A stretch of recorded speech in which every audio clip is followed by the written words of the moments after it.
Good morning, everyone. Happy Tuesday. So I'm going to be a little bit quieter on this call today because my fiance did an overnight shift last night, so he's trying to sleep in like the room right next door.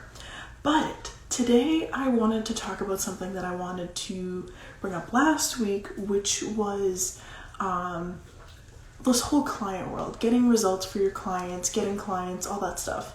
So today I want to talk about getting results for your clients. I want to talk about some of the steps that you really should be taking, because if you're working one-on-one with someone or if you're working as a freelancer, it's really important that you're not just taking their money and, running and not providing them any results, because when working with clients, the number one thing that they care about is results. You can hop on a sales call or you can slide into their DMs, you can talk about whatever, but ultimately it's always going to come down to results. That's all they care about. If they're paying you for a service or some sort of coaching program or whatever it is, you need to be providing results. And that's the reality. That is all business owners care about when they're hiring out people. It's a transaction. So in this call, we're going to quickly go over a few things that you can do if you're struggling to get results for your clients. Hi Gary, hello. Like I said, I'm talking a little bit quieter because my fiance is literally sleeping in the room right next door. He had an overnight shift, so I'm gonna be a little bit quieter, but if I'm not loud enough, just let me know and I can speak up. So, all right, let's dive right in. The first thing that you want to do in order to get results for your clients is understand what their needs and their goals are. And this kind of ties into my second point, which is when you're on a discovery call, when you're on a sales call, if somebody reaches out to you over DMs, you want to be figuring out what their concerns are. You want to be asking questions and just gathering as much information as possible. That way you can help them achieve their goals later on. So I did a training on this, I think it was last week, or I have like a post or something. I don't know if I did a live or if I have a reel or something. I think it's a reel. I think I put out a reel. It's like 10 things that you want to ask during a discovery call / sales call. Go watch that video because I have all 10 points listed out, and then in the caption I elaborate on it a little bit more. But it's really important that before you even start working with a client, that you understand what they actually need and what they're hoping to get out of this business transaction. Because if you hop on a call and they're like, we want to be making X amount of sales, or we want to be allocating our time a little bit more to X, Y, and Z rather than this specific task here, you want to be tailoring your services to getting that result for them. You don't want to be sending over a proposal and then it turns out to be completely polar opposite of what they were looking for. So it's really important that even before you start working with this client, that you figure out what their goals are, what their needs are, because that's how you're going to get results later on down the road. So if anyone has any questions about that, I highly recommend looking through the reel, like I just said, that has all the different things that are listed out of what you should include in your sales call. Number 3, because I just kind of covered 1 and 2 in the same bullet point, is study their marketing ecosystem. So what is going well inside of all of their marketing? What is going poorly inside of their marketing? How does their funnel look? How does their copy look? Do they have email sequences? Do they have a product? I've worked with a few companies in the past who I should have asked before I even got on a call with them, do you have a functioning product? Do you have a working product or service already, or are you just brainstorming this? You really want to figure out what their entire marketing ecosystem looks like, from top of the funnel social media all the way down to the ultimate getting the sale, because that's going to determine where their bottlenecks are going to be when you're working with them. So you could be, like for instance, I do social media management for clients. I do all about marketing and all that, like in my agency. And I could have stellar social media marketing services that I provide. But if they have a crappy product, or if their copy is just not great, it's going to affect everything going down the funnel. So keep that in mind and really study their marketing ecosystem before you start working with them and while you're working with them, because that's going to give you a way better idea of One, is it worth working with them? And two, how are you gonna be able to get them results? Sorry, my throat's really dry for some reason, so I'm gonna drink some water real quick. It's also really hard to like whisper, so I think I'm just gonna talk in a normal voice now. But yeah, look at their marketing ecosystem. Look at what's working well for them. Where are they getting held up? Is it part of the sales process? Is it, you know, too many steps in order to get to a sale? Look at all of that stuff, because even though you're an expert in just one category, whether it's copywriting or funnels or emails, like all of the things mesh together and they come into play. And if your clients aren't getting the results that they want from your services, it might not be you. It might be another factor that's pushing you down, that's pushing down the fact that you can make progress. So how can you fix that? For me, I was working with a client where it was their sales funnel. Their sales funnel was just not set up properly. And I'm not an expert in that. Like, I can provide advice on that and I can help people with that, but I'm not going to be able to go in and physically change the sales funnel for you. That's not my expertise. So you can recommend people. You can recommend people that you know that are in your network or who have knowledge in that space, to bring them in to help this other person, to help your client. You could also train your client on how to fix it. You can give them pointers, bring them to resources. But what you need to realize is no matter how good you are at your service, if these other factors are, you know, pushing against you, and you might not even realize it, then your clients aren't going to get results. And like I said, that is the number one thing that clients want, is results when they're working with you. So look at their entire marketing ecosystem is what that comes down to. All right, number 4 is to lead with education and value. I think a lot of people, when they're marketing themselves or they're marketing for business owners or for their clients, they try and set it up in a way that's very salesy. And when you do it, when it's too salesy and you're not leading with education and value, it just pushes people away. Because one, people just see you as someone who's trying to sell and not trying to, you know, show off your expertise or build up a community, whatever it might be. Simple answer here is just lead with education and value. And if your clients are struggling to get results, just lead with value rather than constantly selling. And this is going to vary from space to space. You know, the way that I would lead with value is going to be different than, you know, Gary or, you know, someone else like a website designer or something like that. So just keep that in the back of your mind. I don't know why I'm so like out of breath right now. I don't know if it's because I'm trying to talk quietly or what, but I'm like out of breath for some reason. I don't know what's going on here. Number 5, work collaboratively with your clients. So what do I mean by this? I mean, when you're working one-on-one with a client and you're not getting results, it could be so many different factors. It could be you, it could be them, but you're never going to know the problem until you work collaboratively. You're never going to know that it could just be a communication error. It could be, you know, something that you did on the back end that, you know, is messing up the system that's in place. Whatever it is, work collaboratively with your client, because then you can get feedback on how you're doing and how you can transfer this over to other clients as well. And working together is going to build more trust in the long run.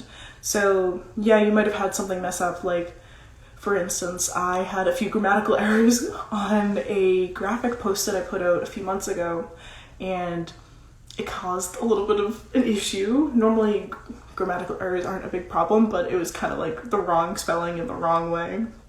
So we had to work collaboratively on that, and we had to come to like a conclusion, like, hey, you know, I'll go back in, I'll fix these posts. Okay, great. When can we have that up?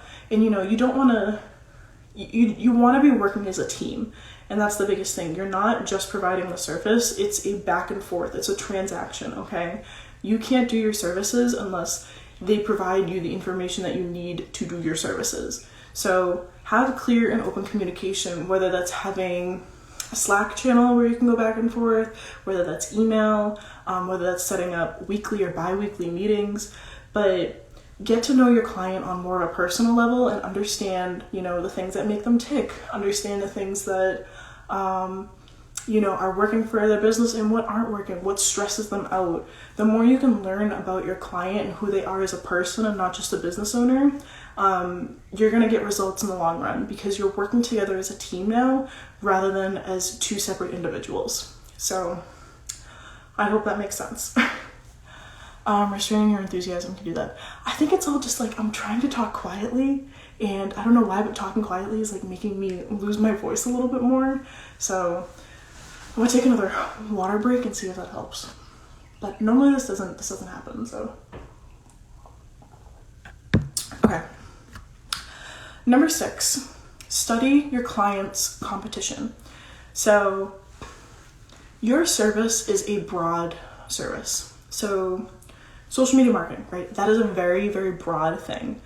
And when you're marketing, you want to be studying what's working well for your client's competitors rather than what's working well in your industry, if that makes any sense. I've noticed that a lot of specialty marketers, so social media managers or website designers, copywriters, whatever it is, they study other people in their space more than they study their client's competition. And that's a good thing because you want to be increasing your skill set and you want to be understanding what's working for other people in your industry. But when it comes down to getting results for your clients, you want to understand what's working for other people in their industry. So if you're working with, say, like a dentist, like the strategies and the tactics that you're going to be using for a dentist are vastly different from if you're working with someone in the health and fitness industry. You know, if I'm managing Instagram for a health and fitness person rather than a dentist, it's going to be very, very different. So you want to study your client's competitors rather than your own competitors when you're trying to get results. What is working? What's not working? Are they, you know, posting using specific copy? Are they posting a certain time per day? What sort of hashtags are they using? Study your client's competitors. Or if you're just in like a broader space, if you're in the health and fitness space, if you're a copywriter who writes for health and fitness professionals, study that area. Don't study other copywriters as much. Study that specific niche. Obviously you want to be like increasing your skill set, like I said, and studying other people who are doing well in your industry. But when it comes down to it, you just want to be getting results for your clients right now. And the only way to get results is to study their competitors. So I hope that kind of made sense, but this is where I see a lot of freelancers and marketers kind of getting caught up, is studying the wrong thing. So number 7 is if your client doesn't have an email list and like regular email marketing, you want to kind of stop everything and offer that as an upsell. And this could be for any sort of professional, because emails are the number one thing that's gonna, you know, get upsells later on. Or emails, I have like a whole separate, I think I made like a live where I talked about this a little bit more, but email marketing is huge. I'm not an expert in email marketing by any means. Like I have a lot of experience with it, and in our agency we offer it as like a service, but me personally, I specialize in social media. Anyway, if your client doesn't have an email list, it's really restricting their growth as a business. So offer that as an upsell. You can whitelist it, you can, you know, hire someone else onto your team to take on that service. Whatever you want to do to make it work. But if they don't have an email list, they're really missing out on a lot of the results that they could be getting. So I highly recommend just stopping everything you're doing, talking with them and being like, hey, do you want help creating this email marketing? I know, you know, John Doe, I work with him, we have a network.